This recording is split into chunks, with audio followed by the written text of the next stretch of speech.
Başkanım buraya bakalım.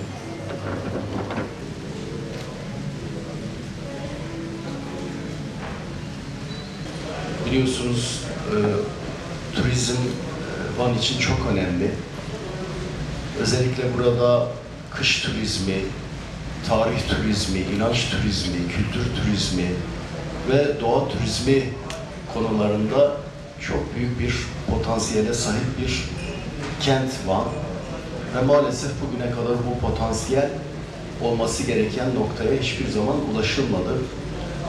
Van biliyorsunuz aynı zamanda büyük medeniyetlere beşiklik etmiş, çok farklı kimlikleri, kültürleri, inançları bağrında yaşatmış, birlikte yaşam iradesini yüzyıllarca burada farklı kimliklerin, farklı inançların birlikte yaşam iradesini ortaya koymuştur. Ve bu çok farklı kimlik, kültür, inanç yapılarının bir tarihi birikimi de oluşmuştur. Her inancın, her yaşam tarzının, her kimliğin burada bir tarihi bir geçmişi var.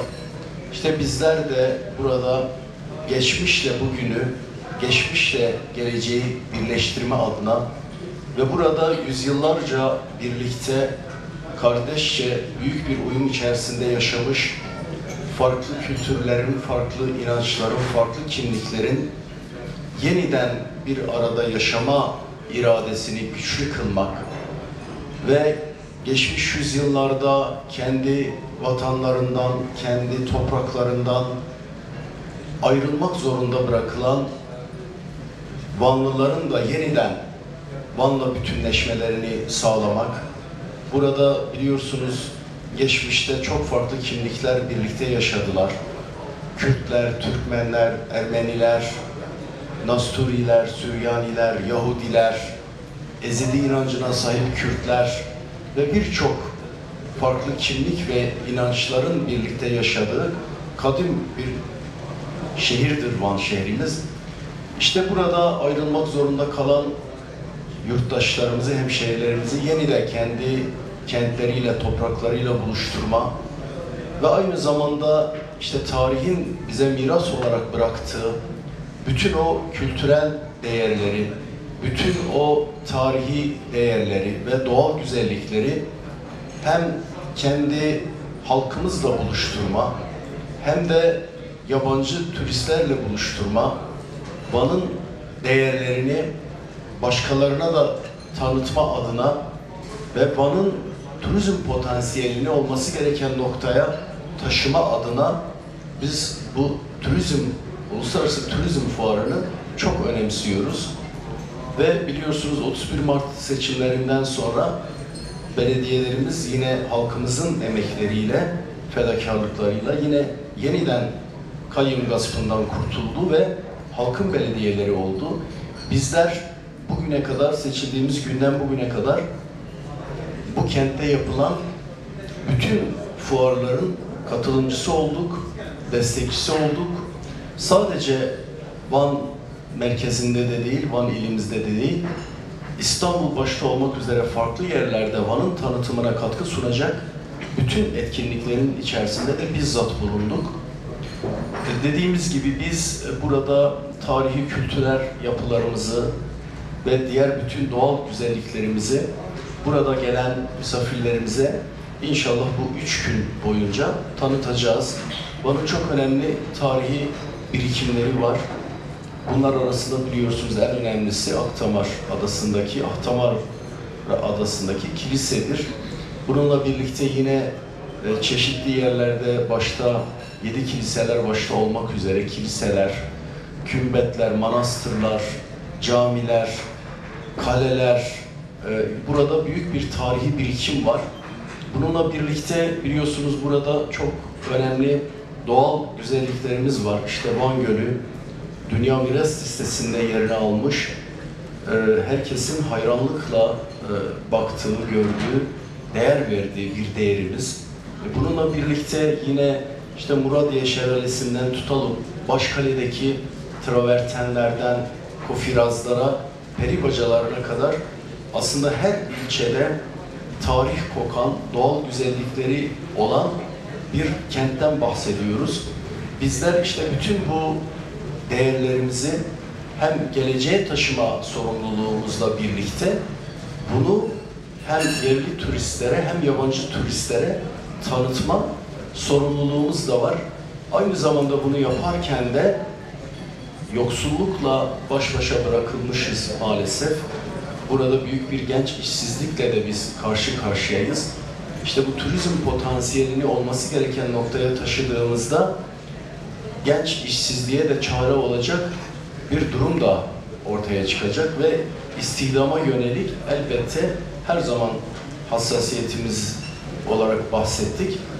Bütün bu doğal değerlerimizi koruyarak ve geleceğe taşıyarak bu istihdam olanaklarını yaratma fırsatları da bulacağız. Bu anlamda yarınki fuarımız çok önemli. 60'a yakın katılımcı var. Geçen seneye oranla %15-20'ye yakın bir artış var. Önemli belediyelerimiz burada olacak. Yurt içinden, yurt dışından önemli acentalar burada olacak. Bizler de yarın yine orada olacağız.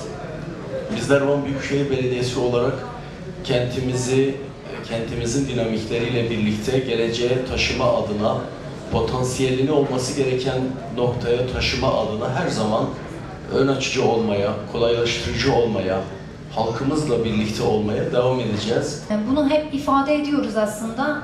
Yönetimde geldiğimiz günden bu yana her zaman kentin dinamikleriyle birlikte bu süreci birlikte yürüteceğimizi, kentimize dair bütün politikaları birlikte belirleyeceğimizi, kentin ileriye taşınacak, yani vizyoner bir bakış açısı kazanması, sürdürülebilir olması, ekolojiye duyarlı olması ve demokratik bir şekilde yönetilebilmesini yine kentin dinamikleriyle birlikte gelişebilecek bir yönetimsel mekanizmayla gerçekleşebileceğini her defasında ifade ettik.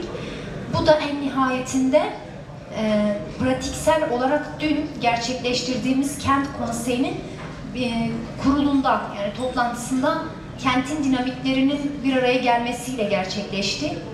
8 yıl sonra, yani 8 yıl aradan uzun bir süreden sonra yine kentin dinamikleri bu toplantıda bir araya gelerek yani her rengin, her kimliğin, her farklı inanışta bulunan, farklı kimlikler üzerinde kendini yaşatabileceğini düşünen herkesin bu platformda yer alması ve kentin yönetiminde söz sahibi olmasını her defasında önemsedik ve pratiksel olarak da bunu en nihayetinde kent konseyi ile gerçekleştirmiş olduk.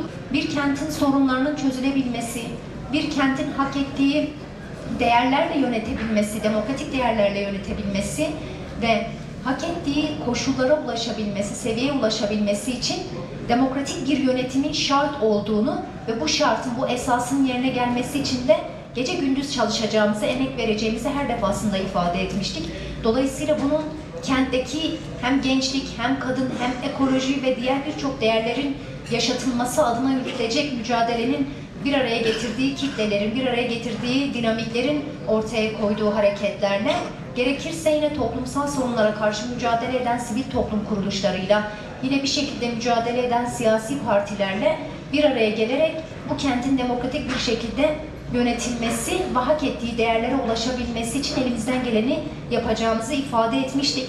Tekrardan burada kent konseyinin kuruluş aşamasında da emek veren arkadaşlarımıza teşekkür ederiz ve katılarak duyarlılığı güçlü bir şekilde ortaya koyan bütün sivil toplum kuruluşlarına ve siyasi parti temsilcilerine de buradan teşekkür ederiz. Burayı ifade etmemin sebebi şu, anlamlı buluyoruz. Çünkü bugün belki lansmanını yaptığımız turizm ve seyahat fuarının da bir şekilde aslında anlamı bu. Bu kentin aslında mevcut potansiyelinin bilinçli politikalarla sürekli geriye çekilmesi, bu potansiyelinin görülmemesine sebep olunmasına dair toplumsal bir refleksi ortaya koymaktı. Dolayısıyla bu toplumsal refleksi güçlü bir şekilde örebilmek ancak demokratik bir yönetimle gerçekleşir.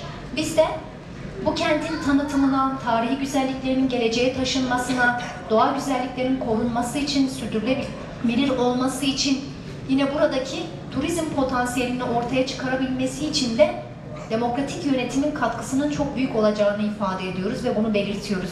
Dolayısıyla bundan sonra kentin doğal güzelliklerini, tarihi güzelliklerini, toplumsal değerlerini geleceğe taşıyabilmek, tarihin sayfalarında akışkan olmasını sağlayabilmek yine bu kentin dinamiklerinin sorumluluğundadır. Birlikte demokratik bir yönetim biçimini ortaya koyabilirsek, Van'ı hak ettiği değerlere de ulaştırmış olacağız. Dolayısıyla fuarlarda tam da kentin tanıtımına, turizm potansiyelini ortaya çıkarmaya, tarihi güzelliklerini geleceğe taşıma için önemli etkinliklerdir. Bizler önemsiyoruz Büyükşehir Belediyesi yönetimi olarak. Dolayısıyla bu fuarda, yani 14.'sü düzenlenecek olan Uluslararası Turizm ve Seyahat Fuarı'nda ev sahipliğini ve öncülüğünü yapmış bulunuyoruz. Bunu yaparken de büyük bir mutluluk içerisinde olduğumuzu ifade edelim. Bizler biliyoruz, her tarafından bereket fışkıran, toprağıyla, doğasıyla, var olan doğal güzellikleriyle çok ciddi bir potansiyeli olan bir kent. Ancak maalesef hak ettiği değeri hiçbir şekilde görmeyen ve bunun üzerine politika yürütülmeyen, tam aksine antidemokratik politikalarla sürekli aslında yönetimsiz bırakılmak isteyen, bir yerde kayyum gaspıyla aslında iradesiz bırakılmak istenen bir kent. Biz de yeniden bu potansiyelin canlanabilmesi için sınır kenti olan Van'ın yeniden aslında bu potansiyelin açığa çıkarılabilmesi için bu fuarları önemsiyoruz. Dolayısıyla tam da buradaki tarihi hissedecek, doğal güzellikleri keşfedecek sloganıyla da aslında gerçekleştirdiğimiz fuara hem yurt dışından hem yurt içinden birçok kurum kuruluşun katılacağı, birçok farklı misafirlerin dahil olacağı ve bu akışın da Van'ı hak ettiği değerlere ulaştırabilmesine vesile olacağı, tarihini dünyaya tanıtacağı, doğal güzelliklerinin görülmesini sağlayacağı bir fuar olmasını diliyoruz. Çünkü hep ifade ediyoruz, Başkale'deki kofirazların bütün dünyaya tanıtılması gerekiyor. Muradiye Şelalesi'nin, Van Gölü'nün bütün dünyaya tanıtılması gerekiyor. Buradaki turizm potansiyelinin bütün dünyanın tanımasıyla bu potansiyelin açığa çıkarılması gerekiyor. Hem kentteki yoksulluğa, hem ekonomik krize, kentteki birçok toplumsal soruna da çözüm bulacağına inandığımız için bu fuarın hakikaten bu toplumsal sorunları da çözebilmesine vesile olmasını diliyoruz. Van için fuar çok önemli, çok elzem. Van'ın tanıtımı, Van'ın gelecekte turizmde hak ettiği yere gelmesi için bizler, bütün paydaşlar, bütün dinamikler, bütün Vanlılar bu fuara sahip olmalıyız, sahip çıkmalıyız. Bölgemizin turizm potansiyelini hem ulusal hem de uluslararası arenada tanıtmak amacıyla düzenlenen bu önemli fuar, 60 farklı standla kamu kurumlarımız ve özel sektör temsilcilerimizin katılımıyla gerçekleştirilecektir. Bu fuar sadece Van için değil, tüm Doğu Anadolu bölgesinin turizm alanında kalkınmasına katkı sunacak büyük bir organizasyondur. Bu yıl fuarımızın konuk ili kültürel ve turistik zenginlikleriyle tanıdığımız Mersin Büyükşehir Belediyesi olacaktır. Ayrıca bölgemizdeki birçok belediye ve ilimizdeki kurum kuruluşlar da fuarımızda yer alacaktır.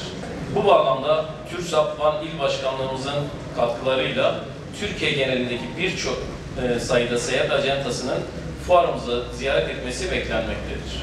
Yine Van Otelciler Derneği'nin desteğiyle şehrimize gelecek yerli ve yabancı misafirlerimizin konaklama ihtiyaçları planlanmış, en iyi şekilde ağırlanmaları için gerekli tüm hazırlıklar yapılmıştır.